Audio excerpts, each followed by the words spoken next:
Also lass dich von mir inspirieren und genieße das Malen.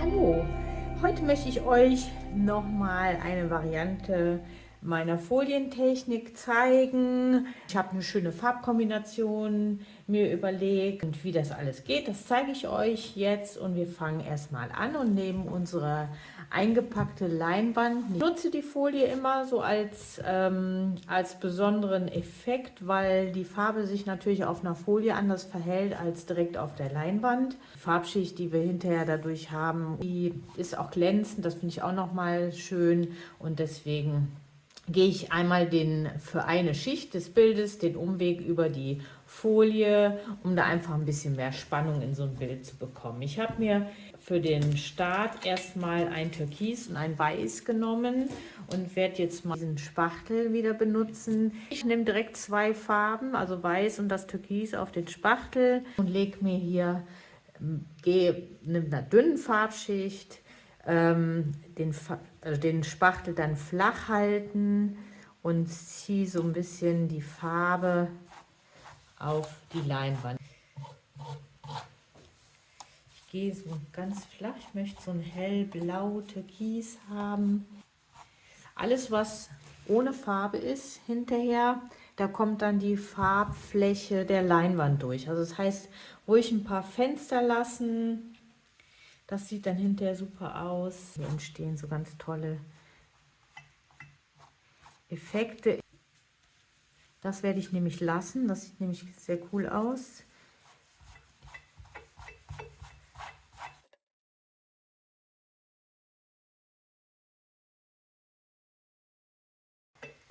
Ich passe auf, dass hier Lücken bleiben. Ich glaube, so können wir diese Seite lassen. Dann möchte ich gerne eine Lücke hier lassen, damit ich Platz habe, um den Untergrund ein bisschen durchscheinen zu lassen.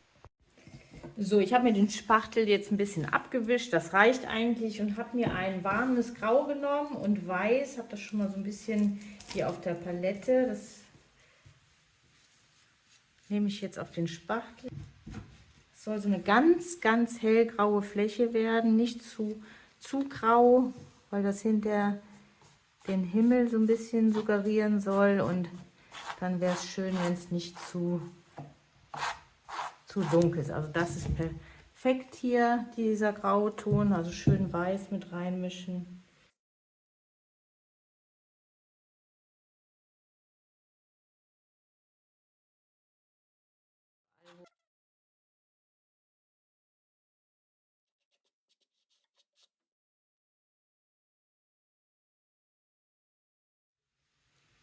Hier lasse ich einfach so die Lücken frei. Dann kann nämlich die untere Farbschicht durchgucken. Und ich glaube, so lasse ich das jetzt erstmal trocknen. So, jetzt ist alles getrocknet. Ich habe ein bisschen den Föhn drauf gehalten. Das Ergebnis finde ich super. Jetzt drehe ich mir die Leinwand um. Den Keilrahmen von der Folie befreien. Dafür schneide ich mir erstmal mit so einem Teppichmesser hier so eine kleine Ecke auf, damit ich hier besser dran komme. Mache mir hier so ein Fenster auf, also schneide hinten das Viereck quasi raus. Das Stück Folie, das lege ich zur Seite, da kann man vielleicht mal Farbe drauf machen oder sowas. Jetzt kann man hingehen und hier ist schon die Ecke auf. Hier schneide ich jetzt bis zum Rand die Ecke auf. Und dann kann man einfach die Folie so über den Rand wegstülpen. Aufpassen, dass man dann dabei nicht irgendwie die vorne kaputt reißt. Das wäre nicht gut. Schaut mal, dann kann man das dann irgendwann so wegziehen. Und dann hat man sein Ergebnis. Wir übertragen ja gleich diese Folie auf die feuchte Leinwand. Die Leinwand wird natürlich noch bemalt mit einem Untergrund bzw. mit einer Farbfläche, und die ist dann noch feucht, die Farbfläche, und dann wird direkt diese Folie da drauf gelegt und dann kann sich der Farbfilm der Folie mit der feuchten Farbe verbinden und dann kann man einfach diese durchsichtige Folie wegziehen und der Farbfilm von hier, der bleibt dann auch auf der Leinwand haften. Das ist ein ganz super Effekt immer und den zeige ich euch gleich. Erst schneide ich mir aber hier den überschüssigen Rand ab, dass der nicht gleich stört. Jetzt haben wir die Folie ja vom Keilrahmen runtergenommen und jetzt können wir unseren Untergrund auf der Leinwand direkt dann malen und dafür lege ich natürlich die Folie mal zur Seite. Dann mache ich hier so einen Mischmasch aus dem richtigen Zitronengelb und Orange. Hier unten will ich es ein bisschen wärmer haben vom Ton. So, ich lege ruhig üppig Farbe drauf, also nicht so sparsam, weil ich möchte das gerne jetzt gleich mit dem Spachtel verteilen und es muss ja dann ein bisschen Material auch zum Verteilen auf der Leinwand sein. Also wenn nichts ineinander laufen kann, können auch keine schönen Farbeffekte entstehen. Deshalb ruhig so ein bisschen mehr Farbe benutzen und dann sieht das halt hinterher einfach schöner aus.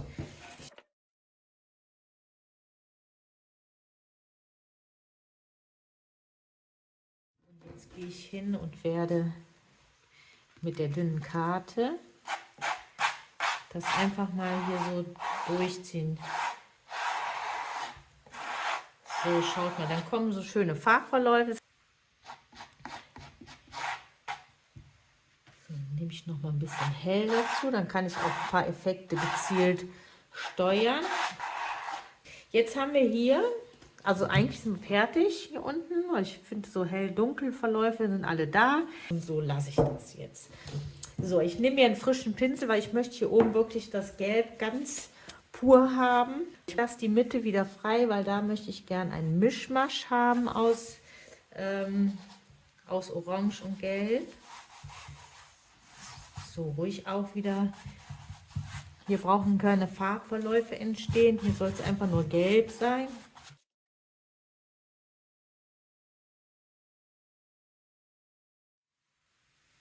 So, jetzt gehe ich hin und ziehe das Gelb ein bisschen weiter in die Mitte noch rein. Das geht jetzt in die Richtung, wo auf der Folie die Lücke zwischen den beiden Farbflächen ist. So, hier soll es gelb sein. Und hier gehe ich weiter, aber mische da gleich noch Orange mit dazu. Schaut mal hier. So. Und das sieht natürlich ein bisschen langweilig so aus. Jetzt ziehe ich das hier so nur einmal so rüber. Ziehe hier mal rüber.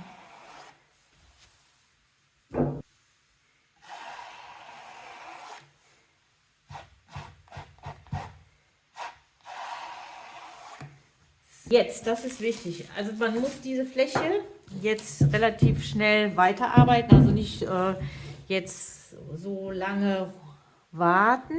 Die muss ganz nass noch sein, die Leinwand von der Farbe her, weil wir jetzt die Folie auf diese feuchte Farbe der Leinwand von dieser Fläche jetzt drauflegen, um den Farbfilm zu übertragen. Das zeige ich euch jetzt. Ich muss jetzt gucken, dass ich das richtig platziere. Und ich fange immer an und sehe zu, dass ich hier unten irgendwo die Folie auflege. Und dann gucke ich mal, wie ich hier auskomme.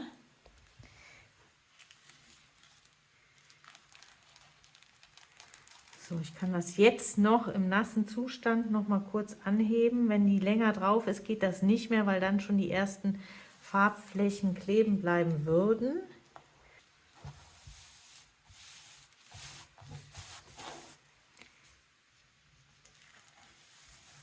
So, jetzt gehe ich hin und schaue, dass ich hier die Luftblasen so ein bisschen aus der Folie rausstreiche.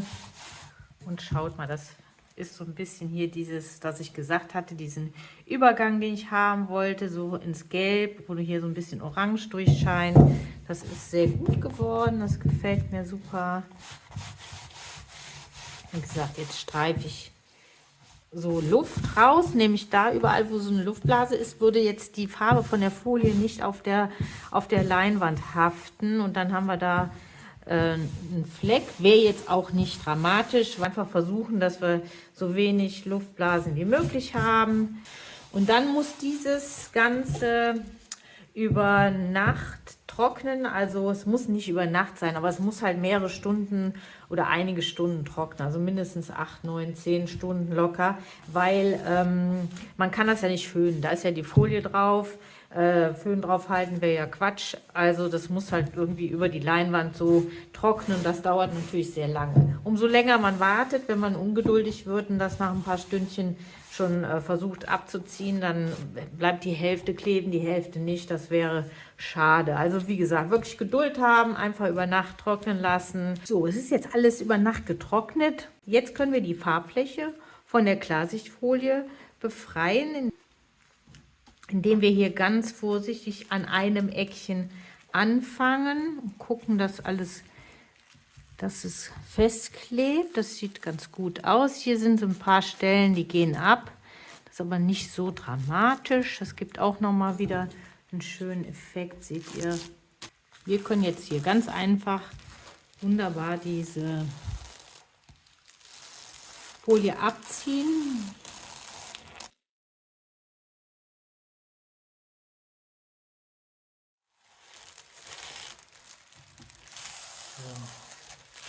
Das ist unheimlich schöne Farbkombination, finde ich.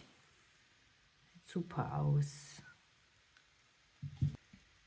Ich möchte hier gerne in die Mitte als Effekt noch so ein paar bunte Farben legen, in einer ganz dünnen Linie. Da habe ich mir eine Farbpalette zusammengestellt. Das Orange, das warme Gelb, das Zitronengelb. Dann habe ich ein schönes, knackiges Hellblau, Neongelb, Neonorange, Schwarz, Türkis, das ist Türkis, was hier drin ist, Weiß, ein schönes, knackiges Grün und Königsblau und Schwarz. Habe ich schon gesagt? Egal, auf jeden Fall schwarz ist das. Damit möchte ich jetzt gerne erstmal, ich habe mir für die verschiedenen Farben auch jeweils immer einen Pinsel genommen, weil ich möchte jetzt erstmal das so ein bisschen vorweg in so kleinen Würstchen, in so kleinen Farbwürstchen da drauflegen.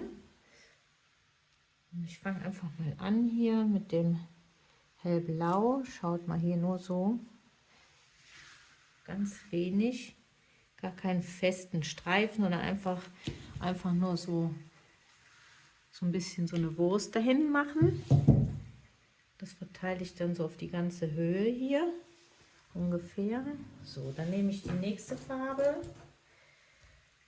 Dann nehme ich dazu mal schon mal ein Schwarz, ganz wenig auch, also dünn, ne? Wenig eigentlich nicht, wenig Farbe, aber dünn und lege das immer so ein bisschen dazwischen. So, dann nehme ich mir jetzt ein Grün dazu.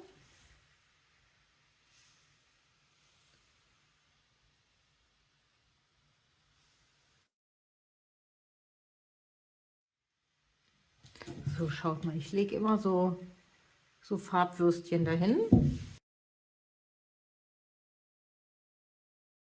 Schön aus. Dann ist mal so ein bisschen im ersten Moment so Neon. Orange ist das nämlich. Ein Neonton, aber der verbindet sich dann mit anderen Farben. Dann sieht die Farbe schön kräftig aus. Und manchmal geht so ein Orange ein bisschen unter und dann, wenn man dann Neon-Orange dazu mischt, dann ist die halt ein bisschen kräftiger. So, das Türkis will ich auf jeden Fall auch noch wieder dazwischen machen. Jetzt habe ich mir erstmal so diese ganzen Farbwürstchen da drauf gelegt. Seht ihr das? So sieht es natürlich nicht so schön aus und ich möchte gerne so ein bisschen Farbverläufe haben und wisch einfach so ganz locker durch die Farbwürste. So. Dann bleibt nämlich die Farbe so ein bisschen dicker aufgetragen und das sieht ja auch ganz cool hinterher aus. Eine haptische Geschichte. Was jetzt auch noch wichtig ist für mein Bild, auf jeden Fall weiß möchte ich hier noch irgendwie dazwischen legen.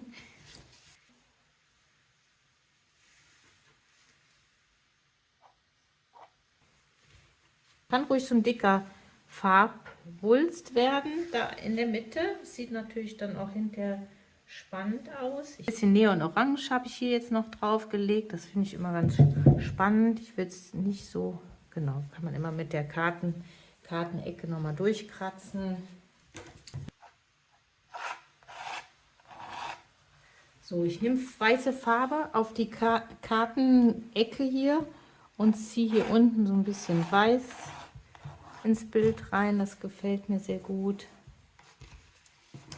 Ich möchte das aber so ein bisschen hier vermalen, dass das nicht so eine harte Kante gibt. Dann möchte ich gerne noch ein bisschen von dem warmen Gelb, nehme ich auch wieder auf die Karte und ziehe das einfach nochmal hier unten so der Karte so ganz leicht drüber. Schaut mal, da hat es auch nochmal schöne Effekte jetzt gegeben. Jetzt gehe ich nochmal mit ein bisschen Weiß da dran. Ich will jetzt nur noch so ein paar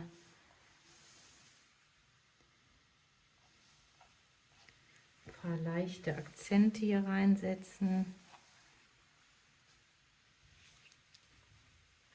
Ich glaube, so möchte ich das lassen. Ich finde die Farben hier ganz angenehm, schön bunt sieht das aus. Hat so ein bisschen was von einer, in der Tat wirklich was von einer Landschaft.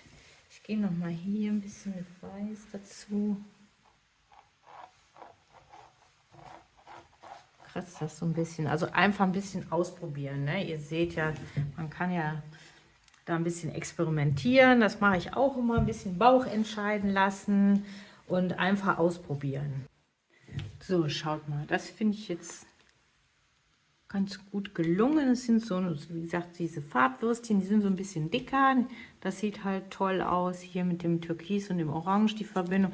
Hier leuchtet so richtig aus den Stellen, wo so die Farbe nicht so ganz gut gehalten hat. Wo ich ja gesagt habe, es ist überhaupt nicht schlimm, weil dadurch sind natürlich jetzt hier so ganz tolle leuchtende Stellen entstanden. Hier oben, das sieht auch so ganz toll aus, wie ein Himmel, und das könnte wirklich so irgendwie so ein Sonnenuntergang sein oder Aufgang. Und da auf jeden Fall, das finde ich so richtig, richtig gut von den Farben her, gefällt mir das. Und so die Raffinesse in der Mitte, das finde ich auch schön. Das ist eine Kleinigkeit an Effekten, aber es sind halt ganz schöne Farbkombinationen. Jetzt möchte ich gerne noch das Bild mit einem dunklen Rand bestücken. Hier ist ja ein bisschen schwarz drin und ich nehme den Rand auch in schwarz erstmal. Muss man sowieso hier außen mehrfach wahrscheinlich zweimal wahrscheinlich drüber gehen. Aber was ich noch vorhabe, ist, dass man den Rand wieder so ein bisschen ins Bild zieht. Also wir gehen jetzt einmal drumherum mit Schwarz. Was man jetzt schon sieht, ist, dass das dem Bild unheimlich gut tut, wenn man den Rand von oben so ein bisschen sieht. Und ich möchte jetzt hingehen und was ich bei den anderen Bildern schon mal gemacht habe, bei den letzten Videos, dass ich den Rand so ganz weich ins Bild gemalt habe. Das möchte ich jetzt auch machen.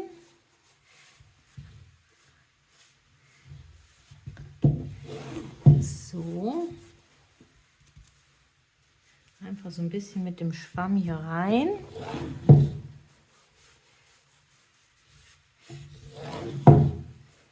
So. Aber jetzt möchte ich das nicht so lassen, sondern jetzt gehe ich mit meiner Karte hin und kratze den Rand wieder so ein bisschen frei. Also nicht komplett, sondern so, dass so ein klein, dass hier diese Orange so ein bisschen durchleuchtet. Das finde ich ganz cool. Schaut mal, dann ist das nicht so hart. Das Bild hat trotzdem einen dunklen Rand, aber nicht so brutal.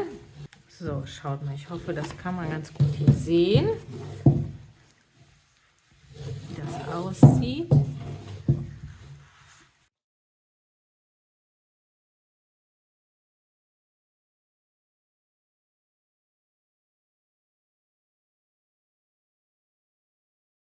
Ich bin sehr zufrieden mit dem Ergebnis.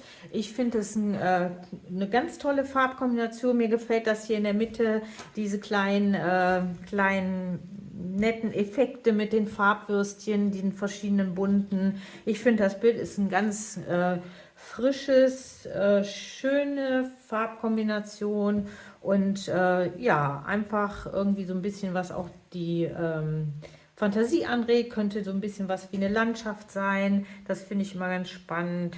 Und ja, ich hoffe, ihr hattet wieder Spaß am Video. Ich hoffe, ihr habt wieder was gelernt und habt was Schönes, vielleicht auch nur, wenn es ein kleiner Effekt ist, was mitnehmen können für eure kreativen Projekte. Und ich würde mich freuen, wenn ihr das Video kommentiert oder einen Daumen hoch hinterlasst oder meinen Kanal abonniert.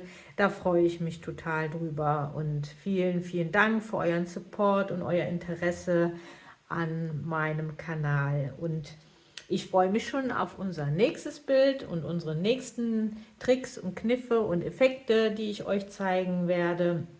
Und dann sage ich erstmal bis dahin, vielen Dank und bis bald.